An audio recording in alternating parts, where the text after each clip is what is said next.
My sacrifice, O God, is a broken spirit. A broken and contrite heart you, God, will not despise.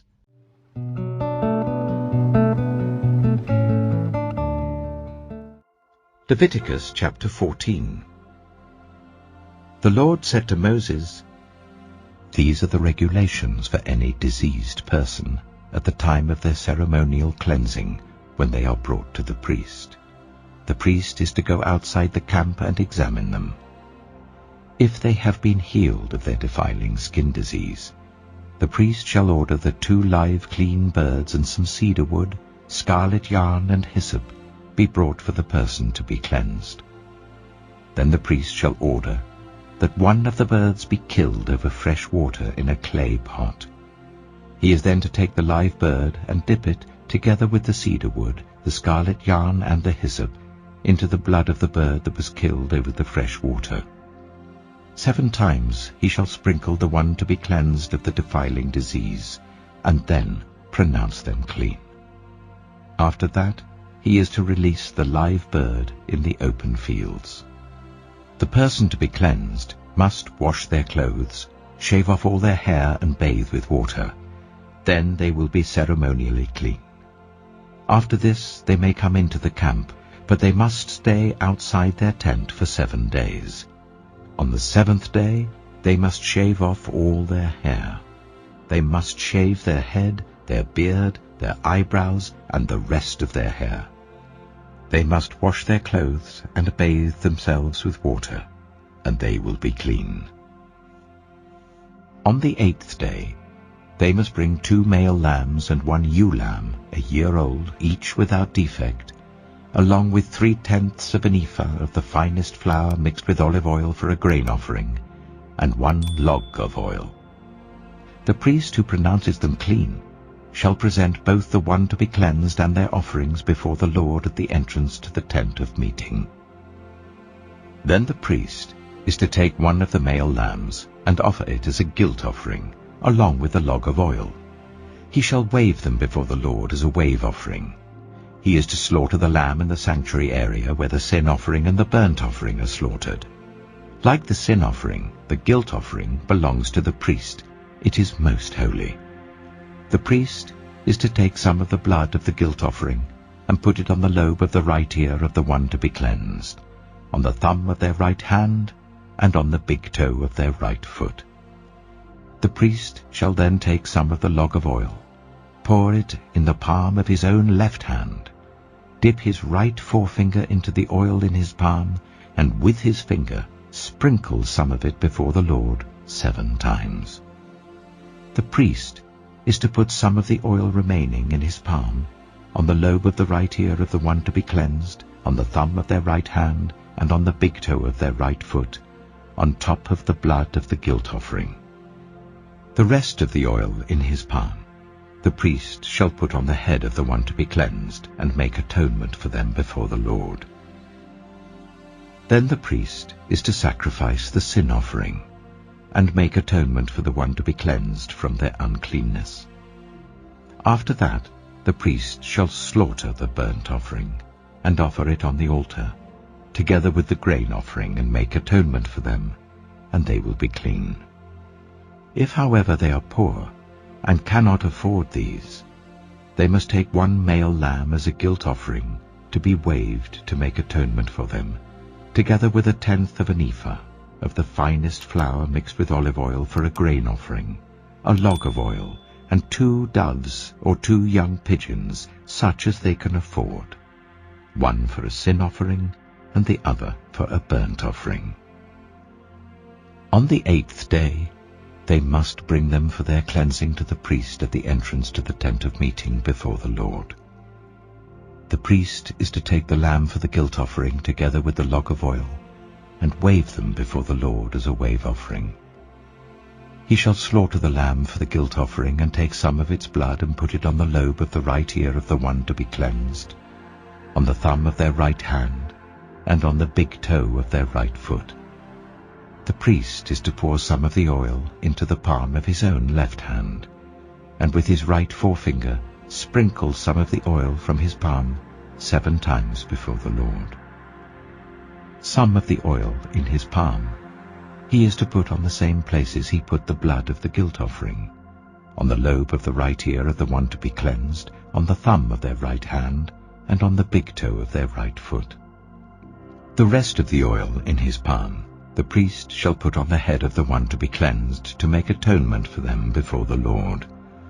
Then he shall sacrifice the doves or the young pigeons, such as the person can afford, one as a sin offering and the other as a burnt offering, together with the grain offering.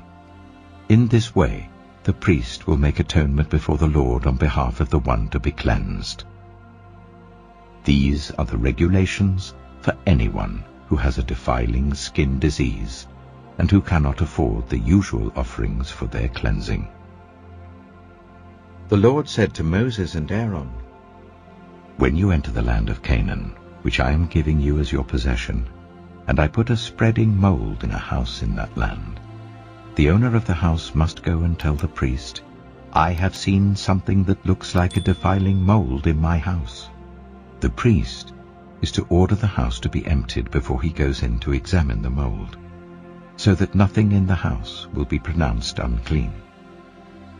After this, the priest is to go in and inspect the house. He is to examine the mold on the walls, and if it has greenish or reddish depressions that appear to be deeper than the surface of the wall, the priest shall go out of the doorway of the house and close it up for 7 days. On the 7th day, the priest shall return to inspect the house. If the mold has spread on the walls, he is to order that the contaminated stones be torn out and thrown into an unclean place outside the town. He must have all the inside walls of the house scraped, and the material that is scraped off dumped into an unclean place outside the town. Then they are to take other stones to replace these, and to take new clay and plaster the house. If the defiling mold reappears in the house after the stones have been torn out and the house scraped and plastered, the priest is to go and examine it. And if the mold has spread in the house, it is a persistent defiling mold. The house is unclean. It must be torn down, its stones, timbers, and all the plaster, and taken out of the town to an unclean place. Anyone who goes into the house while it is closed up will be unclean till evening. Anyone who sleeps or eats in the house must wash their clothes. But if the priest comes to examine it and the mold has not spread after the house has been plastered, he shall pronounce the house clean because the defiling mold is gone. To purify the house, he is to take 2 birds and some cedar wood, scarlet yarn, and hyssop. He shall kill one of the birds over fresh water in a clay pot. Then he is to take the cedar wood, the hyssop, the scarlet yarn, and the live bird, dip them into the blood of the dead bird and the fresh water, and sprinkle the house 7 times. He shall purify the house with the bird's blood, the fresh water, the live bird, the cedar wood, the hyssop, and the scarlet yarn. Then he is to release the live bird in the open fields outside the town. In this way he will make atonement for the house, and it will be clean. These are the regulations for any defiling skin disease, for a sore, for defiling molds in fabric or in a house, and for a swelling, a rash, or a shiny spot, to determine when something is clean or unclean.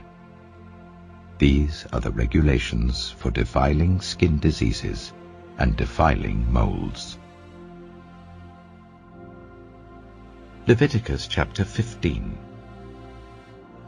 The Lord said to Moses and Aaron, "Speak to the Israelites and say to them, when any man has an unusual bodily discharge, such a discharge is unclean.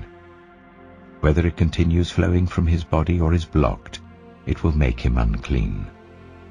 This is how his discharge will bring about uncleanness.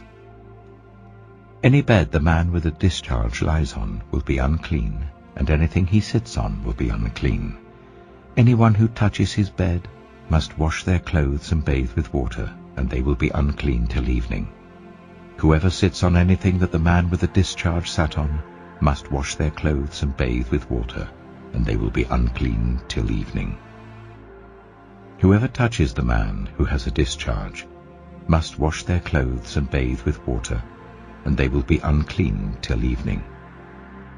If the man with the discharge spits on anyone who is clean, they must wash their clothes and bathe with water, and they will be unclean till evening. Everything the man sits on when riding will be unclean, and whoever touches any of the things that were under him will be unclean till evening. Whoever picks up those things must wash their clothes and bathe with water, and they will be unclean till evening. Anyone the man with a discharge touches without rinsing his hands with water must wash their clothes and bathe with water, and they will be unclean till evening. A clay pot that the man touches must be broken, and any wooden article is to be rinsed with water. When a man is cleansed from his discharge, he is to count 7 days for his ceremonial cleansing. He must wash his clothes and bathe himself with fresh water, and he will be clean. On the 8th day he must take 2 doves or 2 young pigeons, and come before the Lord to the entrance to the tent of meeting and give them to the priest. The priest is to sacrifice them, the one for a sin offering and the other for a burnt offering. In this way he will make atonement before the Lord for the man because of his discharge. When a man has an emission of semen, he must bathe his whole body with water, and he will be unclean till evening. Any clothing or leather that has semen on it must be washed with water, and it will be unclean till evening. When a man has sexual relations with a woman, and there is an emission of semen, both of them must bathe with water, and they will be unclean till evening. When a woman has her regular flow of blood, the impurity of her monthly period will last 7 days, and anyone who touches her will be unclean till evening. Anything she lies on during her period will be unclean, and anything she sits on will be unclean. Anyone who touches her bed will be unclean. They must wash their clothes and bathe with water, and they will be unclean till evening. Anyone who touches anything she sits on will be unclean. They must wash their clothes and bathe with water, and they will be unclean till evening. Whether it is the bed or anything she was sitting on, when anyone touches it, they will be unclean till evening. If a man has sexual relations with her, and her monthly flow touches him, he will be unclean for 7 days. Any bed he lies on will be unclean.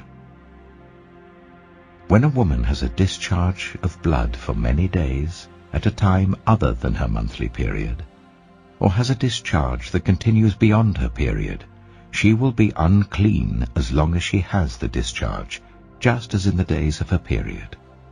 Any bed she lies on while her discharge continues will be unclean, as is her bed during her monthly period, and anything she sits on will be unclean, as during her period. Anyone who touches them will be unclean. They must wash their clothes and bathe with water, and they will be unclean till evening. When she is cleansed from her discharge, she must count 7 days, and after that she will be ceremonially clean. On the 8th day she must take 2 doves or 2 young pigeons and bring them to the priest at the entrance to the tent of meeting. The priest is to sacrifice one for a sin offering and the other for a burnt offering. In this way he will make atonement for her before the Lord for the uncleanness of her discharge. You must keep the Israelites separate from things that make them unclean, so they will not die in their uncleanness for defiling my dwelling place which is among them. These are the regulations for a man with a discharge, for anyone made unclean by an emission of semen, for a woman in her monthly period, for a man or woman with a discharge, and for a man who has sexual relations with a woman who is ceremonially unclean. Finally, brothers and sisters, whatever is true, whatever is noble, whatever is right, whatever is pure, whatever is lovely, whatever is admirable, if anything is excellent or praiseworthy, think about such things. Whatever you have learned, or received or heard from me, or seen in me, put it into practice, and the God of peace will be with you. The grace of the Lord Jesus Christ be with your spirit. Amen.